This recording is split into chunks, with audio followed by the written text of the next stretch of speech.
I get it. You meet the friendliest, sweetest cat at the shelter. It's all head bumps and purrs, the whole package. And then you get them home, open the carrier, and they take off like a rocket and vanish underneath the closest piece of furniture. Hours go by, they don't come out. Sometimes the next day, they're still hiding under there. And if this sounds familiar, you are not alone. Today, I'm going to share my CATS framework so you can help your new cat feel safe, build trust with you faster, and you finally will enjoy the pet you thought you were bringing home.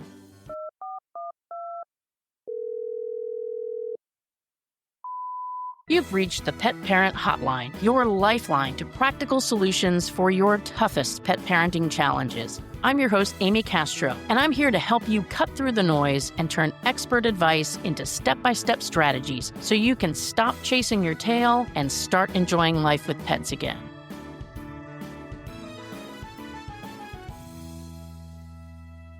Now, I'm speaking from personal experience here. I have been there more times than I can count. One cat in particular, Miss Kitty, was one of my very first cats, and she had me convinced she was the perfect lap cat. At the rescue, she melted into my arms, she purred, she snuggled, she made me feel like I'd really hit the cat jackpot. But when we got home, that cat flew out of the carrier, bounced off the walls, ended up behind the refrigerator like her tail was on fire. And for 24 hours, all I saw was glowing eyes, and all I heard was hissing and growling, and I thought, my gosh, what did I adopt here? It's a demon. No petting, no playing, not even a bite of food when I was in the room.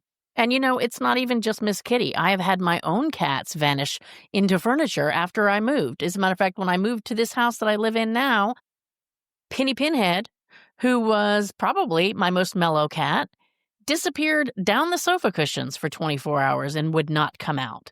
And I have answered more panicked phone calls from adopters than I can remember to count, who swore that the friendly new cat that they met at our rescue hated them and had turned into a demon overnight. And it's a pattern. Sweet social cats either ghost you or turn a little bit demonic when they enter a new environment. And here's the thing, nothing is actually wrong with the cats. They're not suddenly antisocial. They're not rejecting you. They don't even know you yet. They're reacting exactly how nature designed them to react in a brand new, unpredictable environment.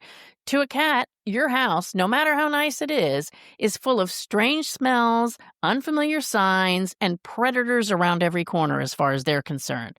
Their brain basically says, hide first, make decisions later. The problem is most pet parents try to fix this by doing the opposite of what really works. They chase, they coax, they drag animals out from under furniture. They carry the cat into the middle of the family action thinking, well, if they see that we feel good, they're going to relax. But to the cat, that just further proves that the place isn't safe. Every time I try to get comfortable, somebody is dragging me out from safety, putting me in the faces of children and other pets. And that does not feel good, and it does not start your relationship off with your pet in a very good way. And what ends up happening is every time you force the issue, the cycle starts over again, the hiding gets longer, and that bond that you were hoping to build quickly just stalls out before it even gets started. So the CATS framework is a simple 4-step approach that helps your cat feel safe without forcing them into situations that they're not ready for. It flips the script of come to me now, you must be my friend, and changes it to I'm going to help you feel safe enough to come to me when you're ready. So the C stands for choose the safe zone. And I always tell this to people when they adopt pets from us, whether it's a dog or a cat, but specifically for cats. Before you even bring the cat home, decide where that cat's safe zone is going to be and get it set up and ready to go. So one quiet, contained room. It doesn't have to be big. It can actually be small. And in fact, the smaller is probably the better. Definitely don't want it in heavy traffic patterns in your home. You don't want to use the laundry room because of noisy, scary appliances. And bathrooms can be a little dicey because people need to get in too. So Find a place that's out of the way, that nobody is going to bother the cat. It could even be an extra large closet if you needed to, and put all of their essentials in that room. Put the food, put the water, put the litter box, preferably as far as possible away from the food and water, bedding, and at least one safe hiding spot, whether that's a special cat bed that looks like a little igloo or a cardboard box with a hole cut in the side of it. Cats love to be able to hide when they are feeling insecure. So small spaces are a lot less overwhelming. They're going to be easier for them to scent mark, and hopefully we're not talking about spraying, but rubbing their faces and rubbing their paws on things to make themselves feel comfortable, because you may not know this, but cats do have scent glands in their paws and in their cheeks. It also creates a space from the cat's perspective that is simpler for them to defend. And mastering just one small territory really builds a foundation for exploring the rest of the home. The A in the CATS framework stands for adjust the environment. So once you've figured out where you're going to put the cat, take the time to think about it from the cat's perspective. If it's overly bright, maybe dim the lights, close the curtains a little bit to block out outside triggers, especially like at my home, the safe spot has windows to the backyard, and they don't need to see and hear my dogs running around back there. So I pull those blinds down and keep the sound as low as possible in those places. The other thing you can do is add familiar scents to that area. Make sure that they come home with a blanket or a bed or at minimum, some toys that smell like A, them, and B, where they used to live and where they were comfortable. Putting a T-shirt of yours into the carrier when you bring the cat home, and then leaving the T-shirt and the carrier in that safe zone can allow the cat to come out of that carrier and explore the space at their own time. So for cats, smell is a safety signal. When the space smells familiar, it becomes less threatening. And even with, a little bit of background noise like soft music, that can help sometimes to mask any kind of sudden sounds that are coming from other rooms that might spook them. Sometimes what I'll do, especially for a cat maybe that has not been around humans a lot, is I will put talk radio on at a low volume so they can get used to the sound of human conversations. But again, a low volume that's not startling for them. The T in cats stands for trust the timeline. Some cats are going to come out in a couple of hours. Others could need days, weeks, and I've even had a few that have taken a month to come out of a small space. You have to be willing to let the cat set their own pace and look for small signs that they're making progress. Like there's a big difference when you go into the room to scoop that litter box and the cat takes off and hides under the bed versus it stays out in the open and continues to eat its food, or continues grooming itself, or stays in that chair in the side of the room. These are signs that you're making progress. And these are the green lights that you might say, okay, I can change some things a little bit. I might be able to stay in the room a little bit longer. I might be able to open those blinds a tiny bit to let some more light in. But the key thing is, don't push things too soon. If the cat is not responding well to your presence, don't force it on them. When you push too soon, you're telling your cat the safe zone's not really as safe as you were trying to make it out to be. And you really have to respect their pace, because that's what builds trust that lasts. And I will tell you, coming from the standpoint of a rescue, it is incredibly frustrating for me when we try to stress this to adopters, and then 24 to 48 hours later, they are wanting to return the cat because it won't do this or it won't do that. And it's their timeline, not yours. We have to learn to do things on their agenda, not on yours. And if you don't think you can do that, maybe a cat's not the best pet for you. Another thing that has happened very, very often is adopters calling me after the fact, again, a day or so later, or maybe even the same day, and literally telling me the cat has disappeared out of the house. Yet no doors, no windows, anything was open. And I say, well, did you put them in a safe room? Well, I felt bad for them. I didn't want to leave them in there. Okay, don't do that. You're basically setting yourself up for failure when you do that. So keep that safe space Trust the timeline. Follow the instructions of the rescue that knows that animal the very, very best. We'll be right back. Can we be real for a second? Vet bills can be brutal.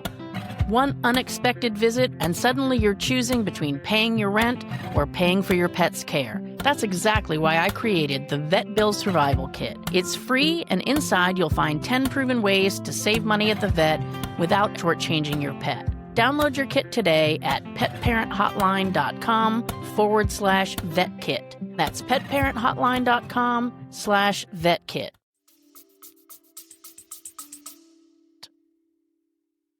And finally, the S in cats stands for support from a distance.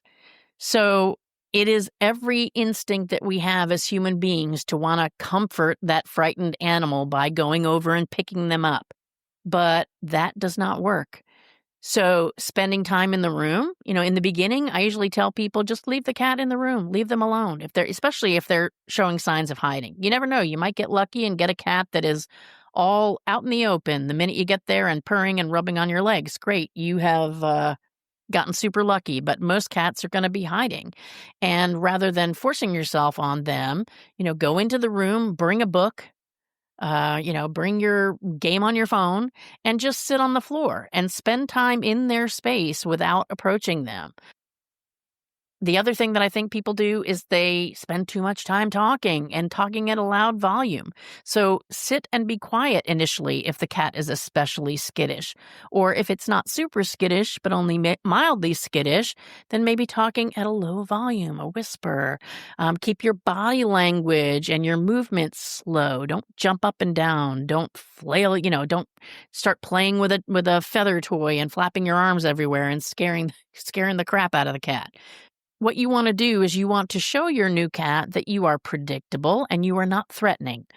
And when they choose to approach you because they feel ready, that's what you want. And that choice is what is part of creating a lasting bond with your new pet.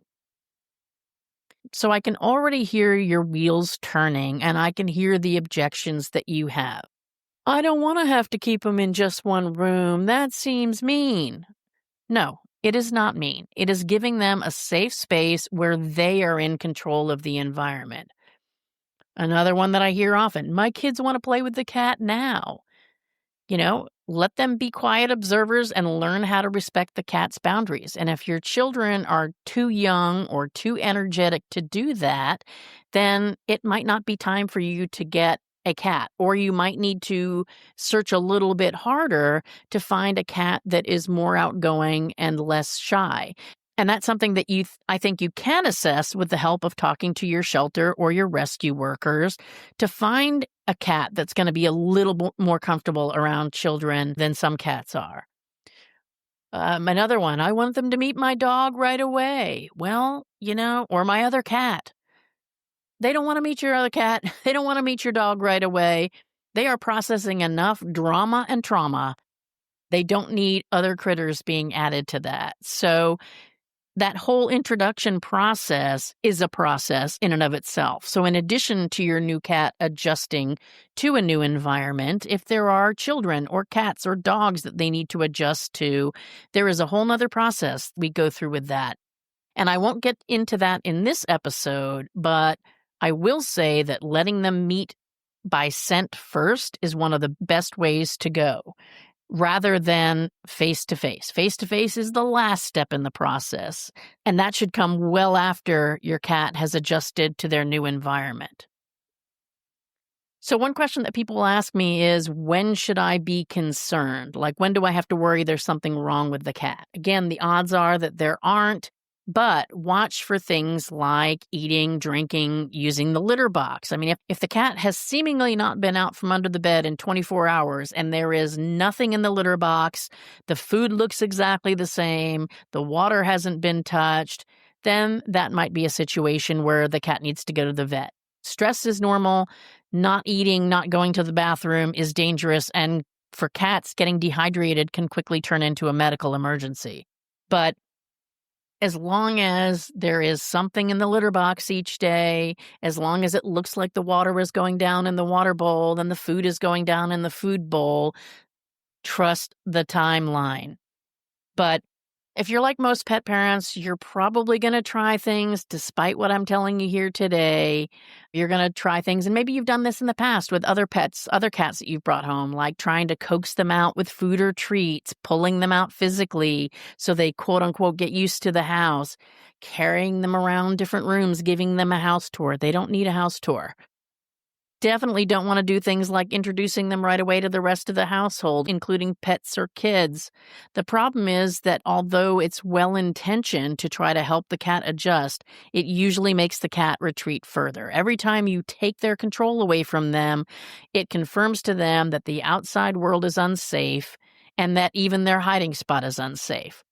So keep in mind, especially the difference between cats and dogs. A lot of times people don't understand why a cat is acting like this when they've brought home many dogs who have just moseyed right into the house. Well, cats are both predators and prey. Their survival wiring tells them that new spaces are dangerous until proven otherwise. Your home, as cozy and nice as it feels to you, is filled with unusual smells, unfamiliar sounds, unpredictable movements, and as far as the cat's concerned, there's a predator around every corner. This is not about liking or disliking you, it's about safety. Until their brain decides the coast is clear, their curiosity to explore the space further and get to know the other household inhabitants will not kick in. And if despite hearing these tips and the reasoning behind them, you are still wanting to speed this process, keep in mind, here's what you risk. Number one, you risk extending the hiding period from a couple of days or a week to months. Number two, you risk creating behavioral challenges. So, for example, that cat that might have been sneaking out to use the litter box is now so afraid to even do that it is using the underside of your bed as a litter box. You also could create a situation if you try to push either yourself on the animal, your children on the animal, or other pets on the animal, of creating a lasting association between you or those other entities and stress. And once they've created that connection in their brains, they will be running and hiding from everybody from here on out. And beyond using the carpet under your bed as its litter box, when a cat is too afraid to come out and use the litter box or eat or drink, that can definitely lead to serious health issues for the cat. So, bringing home a new cat is exciting, but it also can be really humbling when reality doesn't match the picture that you had in your head. Remember, hiding is not rejection, it is survival mode for your cat. And when you understand that and stop taking it personally, you can start creating conditions where trust can grow. So here's your real takeaway. Shrink their world before you expand it. Let them tell you when they're ready. Be the calm, consistent presence that they can count on. The first week sets the tone for the years to come. If you give your cat the gift of safety now, you'll get the gift of a confident, affectionate friend and family member later on.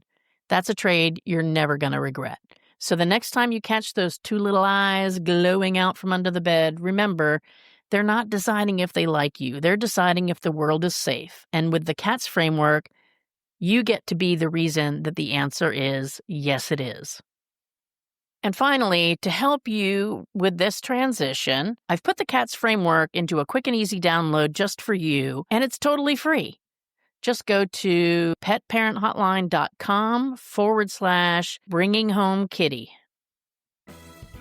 Thanks for listening to the Pet Parent Hotline. If you enjoyed the show, don't keep it to yourself. Text a friend right now with a link and tell them I've got a show that you need to hear, and ask them to let you know what they think. And remember, your pet's best life starts with you living yours. So be sure to take good care of yourself this week and your pets.